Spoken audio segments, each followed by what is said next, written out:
This is wild, man. People are literally losing their minds. They're snapping. They're going crazy. Check this out. A 23-year-old man from New York drove a vehicle loaded with weapons into a power substation near Boulder City, Nevada. Investigators say he told family members he planned to do something that would put him on the news. The vehicle contained firearms, ammunition, thermite-based materials.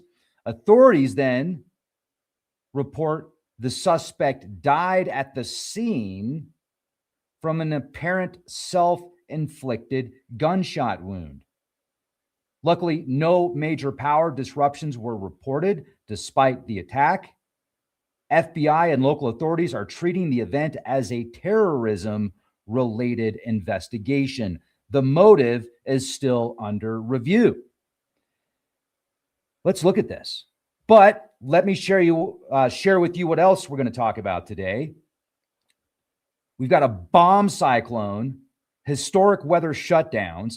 The Boston newspaper closes after 150 plus years because of the weather.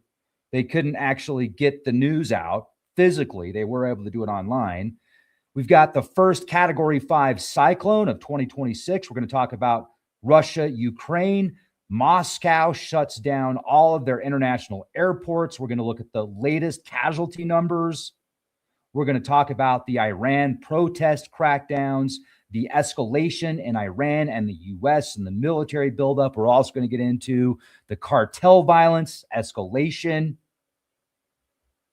And not only that, we've got a rare 6-planet alignment taking place shortly. Skywatchers are observing a rare alignment of 6 planets visible along the same general line in the night sky. Mercury, Venus, Mars, Jupiter, Saturn, Uranus. Now, the visibility is going to vary depending on your location and the viewing conditions. They call this a planetary parade. What is going on around the world right now? This is wild. So let's get into the first article. But before we do, I just want to do a huge shout out to today's sponsor, Gladiator Barley Boomer Boost. Have you got yours yet? If not, what the heck are you waiting for? This stuff is awesome. The testimonials are amazing. Don't just take my word for it. Read the testimonials, take the 30-day challenge, and get yourself a discount when you place your order. Go directly to the link in the video description box. You click that link. When you check out, you do auto ship, which will give you an extra 10%. You can always cancel the auto ship. And you'll get a 20% discount using the code REX20. So that's 30% off. Plus, there's already specials and sales going on the website right now, boomerboost.com. Just click the link specific in the video description box. But are there any bike riders watching the podcast right now? Anybody in Southern Colorado that wants to go biking? So I love to ride my bike. And these are my numbers from yesterday. Just kind of show you here. I did a quick 25 miler. It took me about an hour and 24 minutes. I was averaging 174 watts. Now, that isn't anywhere close to what the pros do, but that's pretty good for an amateur. Averaged about 17.9 miles an hour. And what I was looking at was the statistics. So this shows you the stats. This shows you all the numbers, like the average speed, max speed, 40 miles per hour, total time, hour and 24 minutes. But what I thought was pretty cool was when I looked at the charts. Check this out. This is the power zones. It's kind of hard to see that. So I thought I was in like zone 3 or zone 4 most of the time. But if you look at the numbers, I was actually hitting zone 6 and zone 7. I was in zone 6 and zone 7. I was pushing over 300 watts in zone 7. And I'll tell you what, nutrition is really important when it comes to activities, physical activities. And I don't think I could get the nutrition that I need unless I was buying like pure organic vegetables and fruits. But the Boomer Boost and the Gladiator Barley makes it a lot easier to get the nutrition that I need. So anyway, quick shameless plug, boomerboost.com. And if you like to ride your bike, you live in Southern Colorado, send me an email and we'll go ride up Wolf Creek Pass or Cumbre Pass or something here in the near future. But let's get into this. Let's talk about it. Boom. Man, this is just wild. And you know what? This isn't the first incident. Like, this has actually happened to power stations before. So Dawson Maloney is the name, Albany, New York. They say he died of a self-inflicted gunshot wound after crashing an explosives-laden rental car into a Boulder City, Nevada power substation. The incident near the Hoover Dam is being investigated by the FBI as a potential terrorism-related event. Why isn't this all over the front page news? Now, the car contained firearms and explosives, and it was at a power substation in Boulder City near the Hoover Dam. The suspect drove the vehicle through the gates of the substation.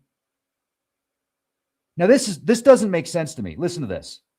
The suspect drove a vehicle through the gates of the substation and died at the scene from a self-inflicted gunshot wound. Are you buying that? After all the time and effort this guy put into doing this, he decides to shoot himself when he makes it through the gate? That doesn't make sense to me. He even told his parents that he was going to be on the news. He said he's like, hey, mom, hey, dad, I'm going to do something that gets me on the news. Talk to you later. And then he shoots himself after he makes it through the gate. That doesn't make sense to me. I'm not buying that. Now, I could be wrong, but I'm very, very cautious in believing that. Now, the car contained multiple weapons, an AR-style pistols and shotguns, along with explosive devices. The Las Vegas Metropolitan Police Department and FBI are investigating this as a terrorism-related event. Before the crash, the suspect communicated with family members, indicating intent to cause harm. Well, he didn't say that exactly, but he said he was going to do something that was going to get him on the news. And the way that he said it, I think if you study psychology, you could pick, even if you don't study psychology, it's kind of I don't want to use the term no-brainer, but that's what came to mind. No pun intended. So authorities have not released a specific motive beyond treating it as a potential act of domestic terrorism. New York Times, it's on YouTube, Facebook, CNN. Very weird. And we can get into some other circumstances that have happened over the past few years where psychopaths have created chaos at these electrical stations. And these are kind of considered soft targets.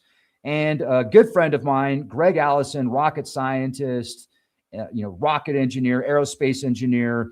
This guy is brilliant. He's actually had several, not courses, but projects where he's brought people from around the country, very high level, talking about ways to secure the grid and secure the electrical grid, because in his mind, that's one of the most dangerous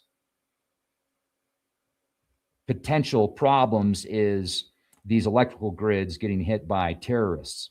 So I'm going to give you more details on this in a minute. We're going to dive deeper into this in a minute, but let's get to the next article here. After a historic bomb cyclone blizzard, more snow looms for the Northeast.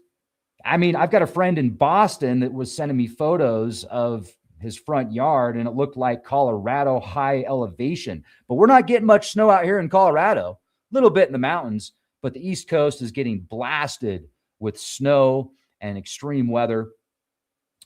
The Boston Globe even suspended printing their daily newspaper for Tuesday, today, due to a massive record-setting blizzard. Hazardous conditions and high winds made it unsafe for staff to reach the printing plate or the printing plant, forcing the paper to skip its print edition. However, digital operations continued, which is probably 95% of their business. This is a historic closure. This is the first time in the paper's history, which was founded in 1872, that a weather-related event has forced a complete halt to printing.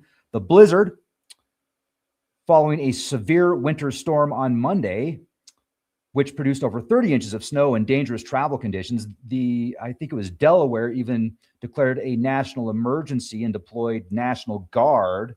So that prevented the news from sending out physical copies of the newspaper. Even during the historic 1978 blizzard, the Globe managed to produce a limited number of copies. However, they didn't have the internet back then, making the 2026 closure unprecedented, notes Yahoo News Canada. Subscribers were advised they will receive their Tuesday paper alongside the Wednesday edition. So for those of you out there that just read the news via print edition, you probably didn't know that because you're not reading it on the internet. You've probably had to open up your internet web pages to look at the news. And a rare 6-planet alignment, Mercury, Venus, Saturn, Neptune, Uranus, and Jupiter will be visible February 28th, shortly after sunset. It is a planet parade. It's going to appear as a grand arc across the western sky, with Venus and Jupiter being the brightest, while Neptune and Uranus require binoculars. When was the last time you had to have binoculars to look at Uranus? Hello, drum roll, please. Now, the best time to view would be about 30 to 60 minutes after sunset. Look towards the western horizon, and you can see Venus, Jupiter, Saturn, and Mercury low on the horizon with your eyes, with the naked eye, and binoculars and a telescope will most likely be needed to look at Uranus and Neptune. Mercury, Venus, Saturn, and Neptune will be low on the horizon, with Uranus higher in the southwest and Jupiter further east near the moon. So find an unobstructed dark western horizon and take a look. We've also had a tropical cyclone, the first Category 5 for 2026. And this is February 23rd when it started, featuring 160 mile per hour winds in the South Indian Ocean. It rapidly intensified over warm waters east of Madagascar, representing the first major storm of the year, though it posed no immediate threat to land. It developed in the South Indian Ocean. It attained peak intensity, Nanu, Monday afternoon, and favorable conditions include warm sea surface temperatures and low to moderate wind shear are the environmental factors. The storm was expected to weaken as it moved into a region with higher wind shear and cooler waters. No major threats to land were reported, posing risks primarily to marine interests. That's good news. Now, this is interesting. All 4 major Moscow airports have resumed normal operations after being closed February 22nd due to a large-scale Ukrainian drone attack. Over 130 drones were intercepted in Russian airspace, prompting severe flight restrictions and over 100 flight diversions. Russia's aviation regulator lifted restrictions Sunday after multiple closures on Saturday and Sunday morning. Moscow Mayor Sergei Sobyanin and the Defense Ministry reported 130 drones or more destroyed or intercepted, with significant action around Moscow and in Kaluga. At least 3 people were killed in Russian airstrikes on Ukraine, while drone attacks on Russia resulted in at least 1 reported casualty on the Russian side. These incidents occur as the war enters its 4th year, with Ukraine increasingly using drone warfare to target deep inside Russian territory. These numbers are frightening. Listen to this. As of February, the ongoing Russia-Ukraine war has resulted in massive casualties. Estimates suggest over 1.2 million Russian casualties, either killed, wounded, or missing, and up to 600,000 Ukrainian casualties. And this is according to Western sources. Russian deaths are estimated at up to 325,000, while Ukrainian military deaths may reach 140,000, marking the highest casualties for a major power since World War II. And this war has been going on longer.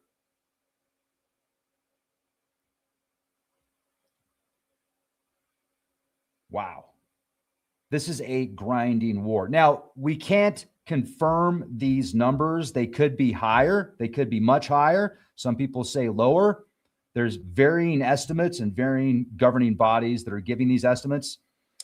It does appear, though, that Russia has suffered higher overall losses, and some analysts suggest Ukraine has lost a higher portion of its population. Even civilian casualties in Ukraine are estimated to be over 15,000, and that is a likelihood of being undercounted, according to PBS.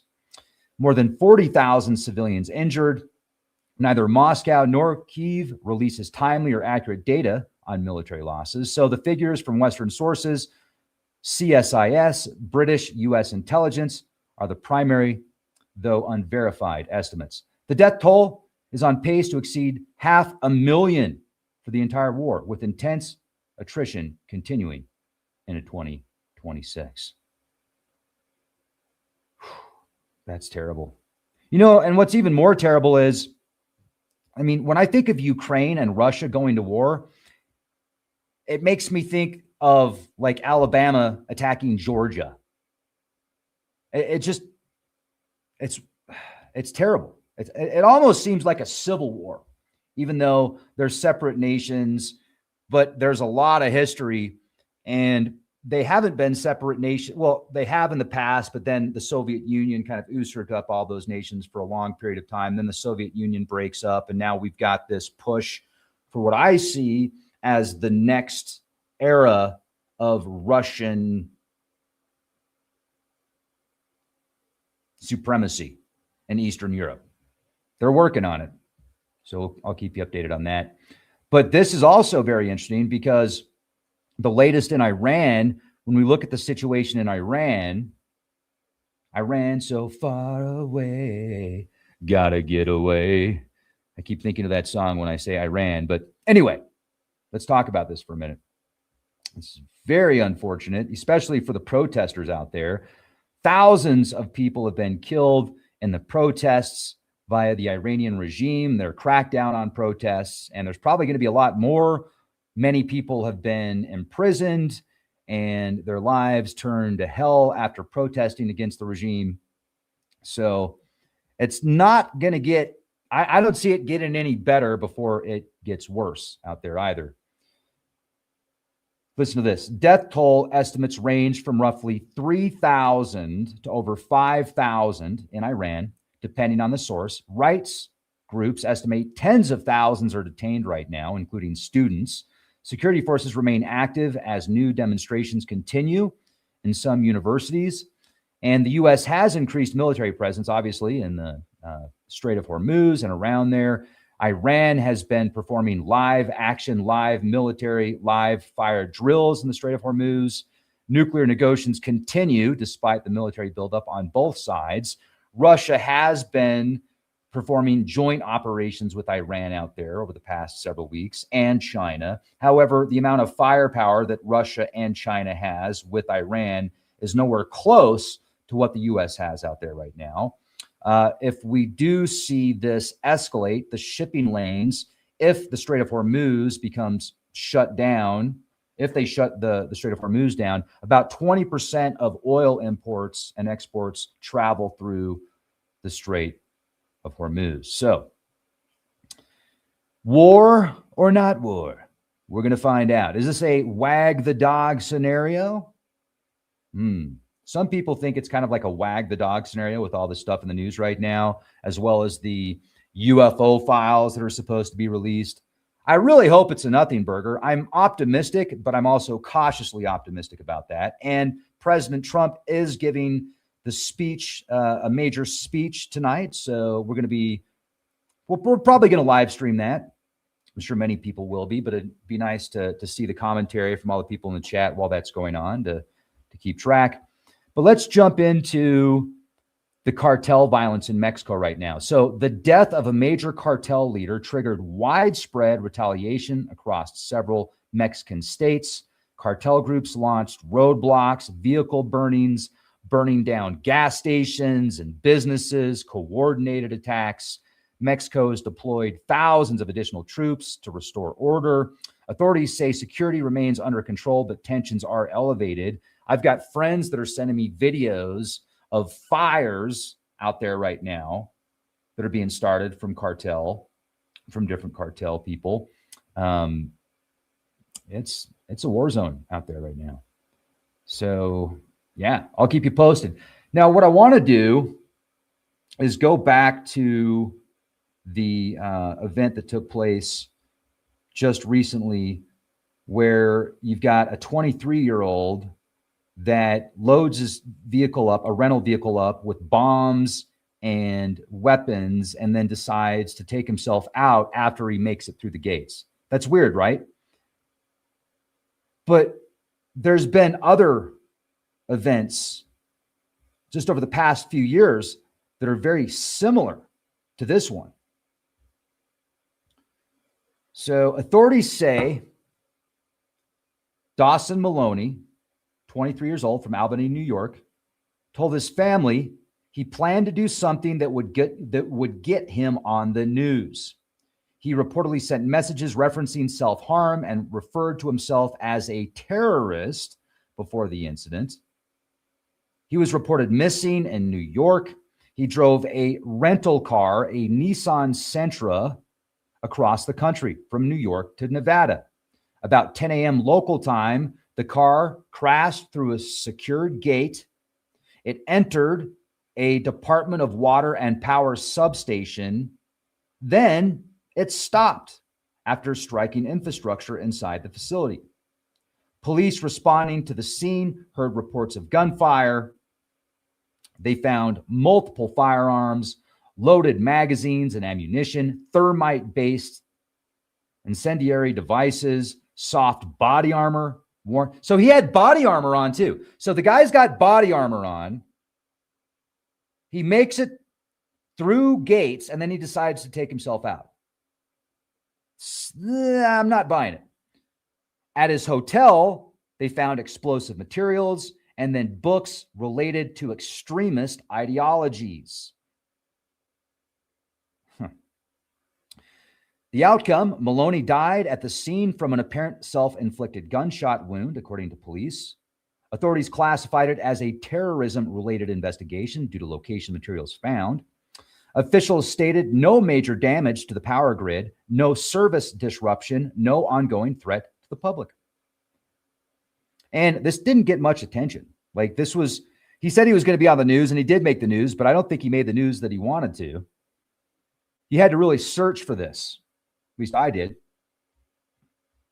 Now, let's go back to some recent events that have taken place. You know what? I'm looking at my my watch right now because I've got a Geiger counter built into my watch. This keeps track of the radiation levels, the microsieverts. And we're at 0.23 microsieverts per hour, 0.23. That's about normal for out here in southern Colorado, high elevation. It's typically between 0.2 and 0.23. But when I flew to Alaska back in 2013, the level, when I was in San Antonio at the time, because I used to live in San Antonio, radiation levels were, I think, 0.08, either 0.06 or 0.08 on the ground. When I was in flight, flying to Alaska, levels got all the way up to 4.2 microsieverts per hour. That means it was 60 times higher in the air. Could you imagine being a pilot or a flight attendant or a frequent flyer? A lot of radiation up there. I don't know why I brought that up, but anyway. So let's look at some similar historical substation attacks, which are soft targets. I think that it would be wise to have highly trained security guards at these locations, at all of them, where the transformers are, the substations. So listen to this. 2022, December 3rd, Moore County, North Carolina. Unknown shooters fired multiple rounds at two Duke Energy substations, which are about 10 miles apart. The attack caused a massive blackout affecting 45,000 people, and state of emergency was declared. Repairs took several days. Read all about it. Federal Bureau of Investigations. The attack appeared targeted and deliberate, not random vandalism. Yeah, really? You don't say. Evidence suggested the attackers knew where to shoot for maximum disruption. NCSL. A very small number of attackers created a regional power crisis using simple weapons.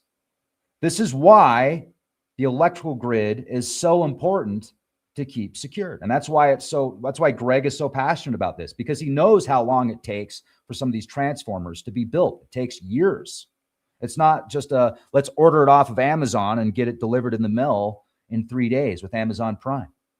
So, and it appears here they don't know who these shooters were. 3 years later, there's still no public record of who the shooters were. That's wild. The next event, listen to this. Metcalf sniper attack, California, April 2013. This is still considered one of the most sophisticated U.S. grid attacks. Multiple gunmen cut telecom fiber lines first, then fired 100 rifle rounds into a cooling system or cooling systems of transformers. 17 transformers were damaged, over $15 million in destruction. The attack lasted 19 minutes, and the suspects escaped. Luckily, no major blackout, only because operators were able to reroute power fast.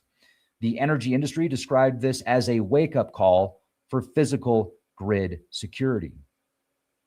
Then, just a couple years ago, the Pacific Northwest substation sabotage, 2022 wave, according to infrastructure security reviews, Oregon, Washington, and North Carolina all saw attacks in a short window. Methods included gunfire, fence breaches, equipment sabotage, and attempts to disable power to assist crimes. Attackers increasingly view substations as soft targets because they're often remote or lightly guarded. There's a large perimeter fencing, but minimal staffing. Critical equipment sits in open air. In many cases, a rifle is enough to disable key components. That's frightening. Now, transformers are a hidden weak point. Large grid transformers are custom built. They're expensive. They take months or longer to replace, sometimes years. And buckle up, Buttercup, because people are freaking losing their minds right now. People are snapping. People are going crazy. The world has gone mad. And in my opinion, the mainstream news just fuels the fire oftentimes with psychopaths. It's like maybe that person wasn't a psychopath before. They were on the edge, and then they start watching mainstream news and they just snap. It makes me also think about the changes that are taking place on the planet. Extreme weather, extreme heat, extreme cold, droughts, atmospheric rivers, flooding.